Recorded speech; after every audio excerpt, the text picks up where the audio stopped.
Let's talk about all the new features that will be in F1 Manager 23. New driver development. There will no longer be a skill point system. So you'll not be able to spend the driver skill points on things like control and braking. Instead, there will be a focus system. So you will pick an area for your drivers to focus on, for example, wheel-to-wheel action or car control, and then the drivers will improve things like braking or reaction. And then if the driver performs well, you will receive skill improvements in that area. And then also as drivers get older, so this is something new they've added as well, as drivers get older, they will have to keep their skills up.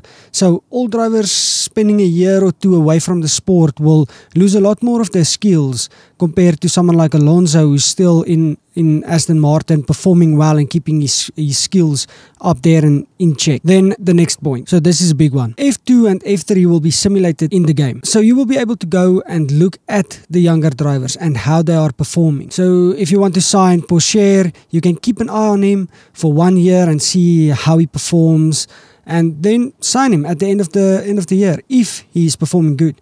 Now, going off that, you will also be able to look at Pourchaire mid-season and see that he's performing good. You can then give him a contract for the end of the season. So no longer will you have to sign new drivers on the spot. You can set the contract to start now or at the end of the season. And this is great. New addition to the game. It was really annoying to pay the fees for breaking a contract if you want to sign a new driver so that someone else don't get him, or because you're tired of your own driver. No longer do you have to sign that fee, pay that fee. Before we go on to the sporting director, please subscribe if you want to see more of my videos. And also I will be streaming here on YouTube Tuesday and Thursday at 8 UTC time, where I talk about F1 Manager 23 and I also play F1 Manager 22. I will sometimes stream on other days, but that's more of a little bit of a free chill stream, and we do whatever we feel like. And also talk about F1 Manager 23. So subscribe, come join, see you guys there. New sporting director. It will be a key staff member and they will handle trackside things. They will have their own performance and stats to focus on, and they will handle the pit crew training, which is also a new thing in F1 Manager 23. You will now give your pit crew areas to train in. Instead of last year's game where you just pick part of the pit stop like front jack. Now looking at this, you can see there is 4 things to pick from.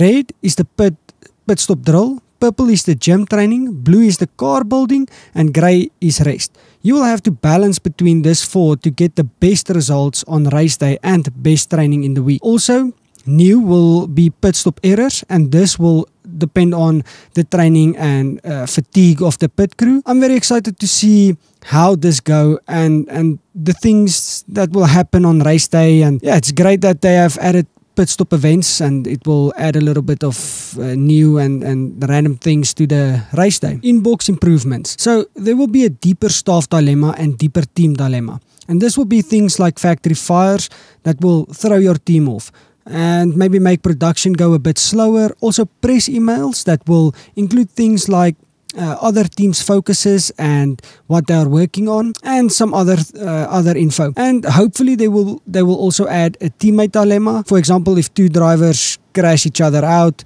there should be some problems between them, like Nico and Lewis from 2016, or the other way around, like Lando and Carlos, or maybe Alonso and Lance Stroll from this season, but that have not been confirmed. I'm just hoping for that. Next up, let's talk about racing. Sprint events. Thank goodness this is going to be in the game. I can't wait to get some change in the race weekends and see what this holds for us. Also new in F1 Manager 23 will be a much more impactful tire temperature. The tires now will sim the tire surface and the tire carcass. And things that's now going to be in play are places like hotter tracks. You will have to manage your tires a little bit better so they don't get too hot, and on colder tracks you will have to push a little bit more to keep the temperature in the tires. And also the hotter the tires and the colder the tires, this will have a much larger impact on the performance of the car now. So this is fun. This is last year it really felt like this was missing, and I'm so happy that it's in the game this year.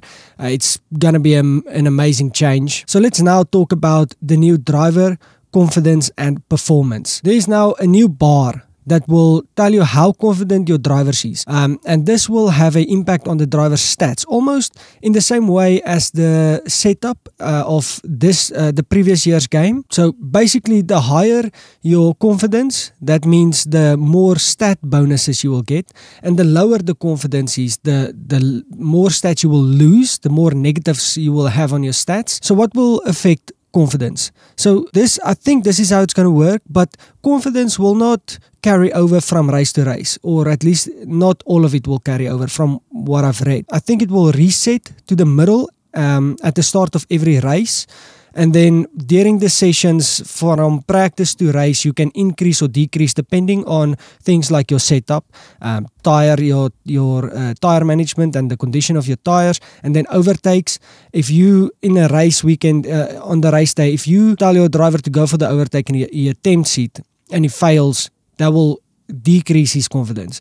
And if this continues to happen, the more it will decrease. And if your driver make a few overtakes, one after the other, maybe a double overtake, his confidence will increase.